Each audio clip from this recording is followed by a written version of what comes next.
Good evening, नमस्कार। मैं विजयलक्ष्मी गुप्ता आप सभी भावी मुख्य सेविका बहनों का अपने चैनल पर स्वागत करती हूं और ये आशा करती हूं कि सभी सकारात्मक होंगे।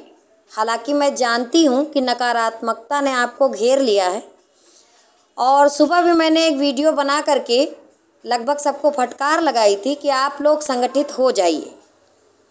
और ये मैं बार बार शुरुआत से ही कहती रही हूँ कि संगठन की बहुत ज़रूरत है। बचपन में भी आपने बहुत सारी कहानियाँ पढ़ी हैं जिसमें आपको ये बताया गया है कि संगठित रह करके हम लोग बड़ी से बड़ी समस्या से निजात पा सकते हैं। आज चर्चा करूँगी मैं अपने इस वीडियो में। कल 12 जुलाई है। सबको बहुत उम्मीद थी कि 12 जुलाई को हमारा केस लगेगा और उसमें कुछ न कुछ सकारात्मक परिणाम सामने उपस्थित होगा। जैसा कि आज सभी लोगों को जानकारी है कि 2 दिनों से कोर्ट में लगातार बार एसोसिएशन की हड़ताल चल रही है। कल भी थी और आज भी थी। 5 बजे तक का इंतज़ार था। हालांकि मैसेज पहले ही आ गया था कि कल भी हड़ताल रहेगी और ऐसा ही हुआ है। कल यानी 12 जुलाई को कोर्ट में हड़ताल रहेगी तो कोई कार्य होगा नहीं, और कोई कार्य होगा नहीं तो आप जान रहे हैं कि सुनवाई भी नहीं होगी। ठीक है। अब इस बात को सुन करके बहुत से लोग यानी कि जो भी हमारी बहनें हैं वो बहुत ज़्यादा विचलित हो गई और बहुत परेशान हो गई। अब मैं उनसे एक प्रश्न पूछना चाहूँगी कि आपके परेशान होने से और विचलित होने से क्या इस समस्या का समाधान आपके पास है? अगर है तो कमेंट बॉक्स में बतावें, उपाय कर लिया जाएगा। लेकिन मैं जानती हूँ कि इलाहाबाद हाई कोर्ट में अगर हड़ताल है तो इसमें कोई कुछ नहीं कर सकता है। जिस चीज़ के लिए हड़ताल है और जिससे मांग करने के लिए हड़ताल की गई है, अगर वो ही मांग पूरी होंगी और वो लोग संतुष्ट होंगे तो ही हड़ताल समाप्त होगी। हड़ताल 12 से आगे भी बढ़ सकती है या हो सकता है कि आपकी मुख्य सेविका भर्ती में शुरू से अड़चनें लगती रही हैं तो ये भी एक टास्क है जो आपके समक्ष उपस्थित हो गया है। लेकिन मैं आप सबसे कहना चाहूँगी कि बिल्कुल भी परेशान होने की आवश्यकता नहीं है, क्योंकि जब चीज़ें अपने हाथ में ना हो तो उनके लिए परेशान होने से मतलब नहीं निकलता है, बल्कि प्रयास करने से और हल ढूंढने से ही कुछ होगा। 12 जुलाई को चूँकि आप लोग बहुत उम्मीद बांध के बैठे थे कि सरकार हो सकता है अपना पक्ष रखे, और उसमें भी 50-50% का मामला था कि शायद सरकार अपना पक्ष रखे या शायद कुछ हो जाए। आधे लोग तो फिर भी नकारात्मक थे कि कुछ भी नहीं होने वाला है, क्योंकि इतने दिनों से कुछ हो नहीं रहा है तो कहीं ना कहीं पर दिमाग की संरचना भी ऐसे बन गई है कि अब फिर कुछ नहीं होगा। लेकिन मैं 12 जुलाई को जो ये केस आपका टल रहा है इसके कुछ सकारात्मक पक्ष आपके समक्ष प्रस्तुत करना चाहूँगी। अगर मेरे पॉइंट ऑफ व्यू से आप देखेंगे तो जो आप थोड़ा पीड़ित हैं वो पीड़ा आपकी कम हो जाएगी। तो मैं अपनी बात को रखना चाहूँगी और उम्मीद है कि आप लोग मेरी बात को ध्यान से सुनेंगे। एक कहावत आपने सुनी होगी कि जो होता है अच्छे के लिए होता है, और मुझे लगता है कि ये कहावत अब साकार होने वाली है। 12 जुलाई को केस नहीं लगा है।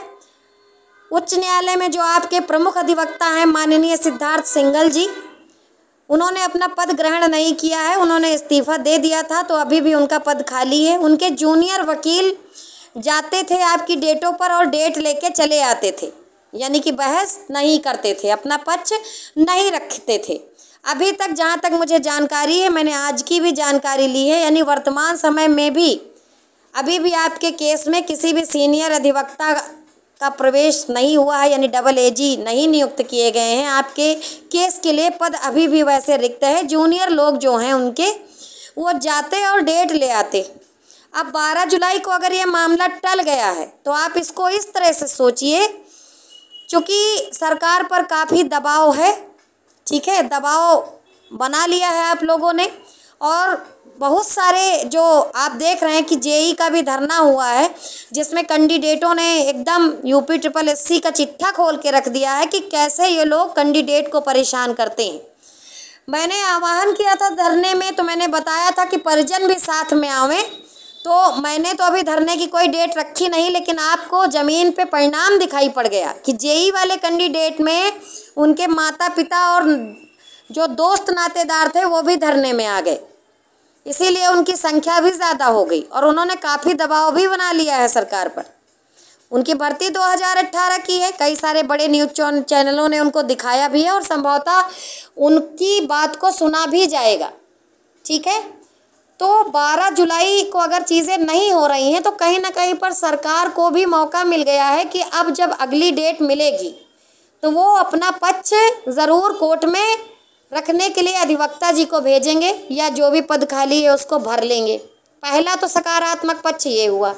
दूसरी सकारात्मक बात ये हुई कि 12 जुलाई को हम लोग कमिटमेंट किए थे कि अगर कुछ नहीं होगा तो हम लोग धरने का आह्वान करेंगे, क्योंकि विभिन्न 75 ज़िले हैं और हर ज़िले से लड़कियों को लाना है, तो उसकी जो व्यवस्था हम लोग बनाने वाले थे, अब अगली डेट जब लगेगी उसका हम लोग इंतज़ार भी करेंगे और बीच में हम लोग व्यवस्था बनाएंगे कि कैसे किस ज़िले से कितनी लड़कियां कैसे और किसके साथ आवेंगी, उनके परिजन कैसे आवेंगे, क्या है, तो हम लोग कन्विंस कर लेंगे।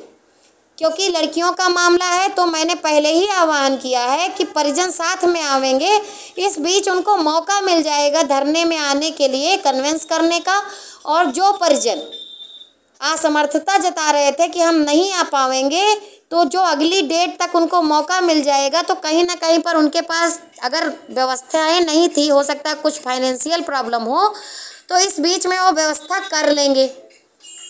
ठीक है, तो ये है इसके सकारात्मक पॉइंट। बिल्कुल भी परेशान होने की ज़रूरत नहीं। और इसी बीच में जो गंभीर लोग हैं वो न्यायिक प्रक्रिया के माध्यम से जो और भी उपाय अपनाए जा सकते हैं, उन उपायों को अपनाने का भी पूरा प्रयास किया जाएगा, जिससे कि आपकी भर्ती से स्टे जुलाई माह में ही हट जाए। जो आप लोग मैं देख रही हूँ कि कमेंट बॉक्स में, व्हाट्सएप पे, टेलीग्राम पे आंसू बहाने वाली इमोजी भेज रहे हैं, ऐसे लग रहा है जैसे किसी ने आपको लिख के दे दिया था कि 12 जुलाई को आपको नियुक्ति पत्र मिलने वाला था और मिला नहीं। तो बिल्कुल ना परेशान होइए। जो भी समस्याएं हो, परिस्थितियां चाहे कितनी ही गंभीर क्यों ना हो, हमेशा अपने दिमाग को, अपने दिल को, अपने स्वास्थ्य को संभाल के रखिए, क्योंकि आप रहेंगे तभी नौकरी कर पाएंगे। मान लीजिए इन सब तनाव में, इन सब समस्याओं में आप अपने स्वास्थ्य को खराब कर लें और फिर आपको जॉब मिल भी जाएगी, तो फिर क्या फ़ायदा। खराब स्वास्थ्य के साथ क्या आप जॉब कर पाएंगे? क्या आप नौकरी कर पाएंगे? नहीं कर पाएंगे। चिंता करना, आंसू बहाना किसी समस्या का हल नहीं होता है। चिंतन करना और प्रयास करना हर समस्या का हल होता है। अगर कोई परिस्थिति आई है तो हमारे पूर्वजों ने जो कहावतें कही हैं तो ऐसे नहीं कही। हमारे पूर्वजों ने हमें सिखाया है कि कंडीशन कैसी भी हो, आपको सकारात्मक रहना है, आपको उम्मीद बना के रखना है, आपको निरंतर प्रयास में लगे रहना है। ठीक है, आज नहीं हुआ कोई बात नहीं, कल होगा, कल नहीं हुआ परसों होगा, लेकिन होगा ज़रूर। आपने एक कहानी सुनी होगी मकड़ी वाली, ठीक है, कि मकड़ी 8 बार चढ़ती है ऊपर और 8 बार गिर जाती है, लेकिन 9वीं बार क्या होती है कि वो चढ़ जाती है। इसीलिए आप लोग भी उसी मकड़ी की तरह जब तक अपने मंजिल को पा न ले, एकदम बिल्कुल परेशान होने की ज़रूरत नहीं है। अगर 12 जुलाई को डेट पर आपकी सुनवाई नहीं होती है तो अगली कोई डेट आपको मिलेगी। तो जो भी डेट मिलेगी उस पर बहुत अच्छा, मतलब मुझे तो एकदम सकारात्मक अब लग रहा है कि इसी टाइम में और जनता दरबार भी लगेंगे। इसी टाइम में हम जाके अपना बातचीत कर पाएंगे, जो भी नेता मंत्री जिनसे हैं, जहां गुहार लगानी हम लोग अपनी बात करेंगे।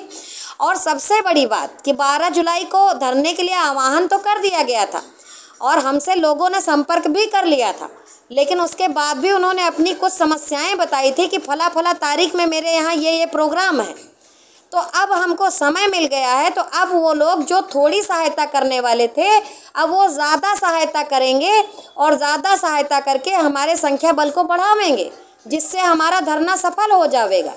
इसीलिए अब हम लोग अगली डेट के मिलने का इंतज़ार करेंगे और प्रार्थनाओं में बहुत बल होता है, हम लोग लगातार प्रार्थना भी करते रहेंगे ईश्वर से भी, जो भी हमारे इष्ट देव हैं। और कोई भी अगर डेट टली है, ठीक है, डेट टली है। ऐसा तो है नहीं कि अब बस आज के बाद रात नहीं होगी, अगर रात हो गया तो दिन नहीं होगा, ऐसा नहीं है।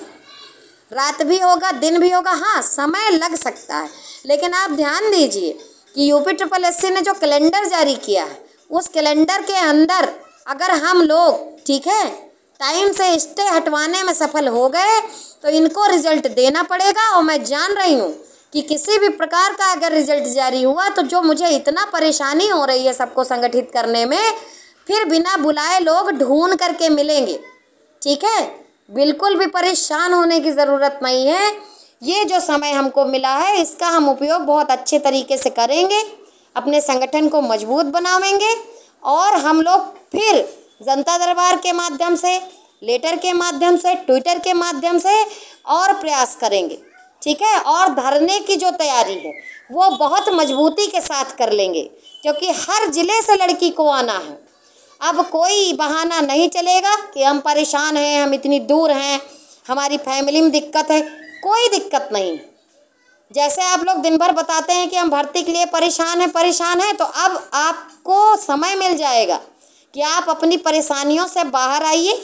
2-4-10 दिन में अपना बढ़िया से आराम से व्यवस्था कर लीजिए किराए भाड़े की, और धरना अनिश्चितकालीन होगा, परमिशन ले करके होगा। जब तक चीज़ें मिल नहीं जाएंगी तब तक हम लोग बैठेंगे, जब तक सकारात्मक कोई हमको उत्तर नहीं मिल जाएगा। बिल्कुल भी परेशान ना होइए, सकारात्मक रहिए। अगर ये डेट टली है तो इसमें भी ऊपर वाला हमारे साथ है, हमारी प्रार्थनाओं को कबूल किया है उसने। जल्द ही मिलेंगे अगले वीडियो में, तब तक के लिए नमस्कार। और आप सभी लोग वीडियो को ज़्यादा से ज़्यादा शेयर कर दें, जिससे हमारी जो बहनें परेशान हैं वो परेशान ना हो। ये जो डेट टली है इसमें भी कुछ सकारात्मक ही होगा। ठीक है, कोई भी कार्य ऐसे नहीं होता है, जो भी चीज़ें होती हैं तो वो आपके अच्छे के लिए होती हैं। ऐसा विश्वास आप लोग बना के रखिए, बिल्कुल भी परेशान ना होइए। धन्यवाद।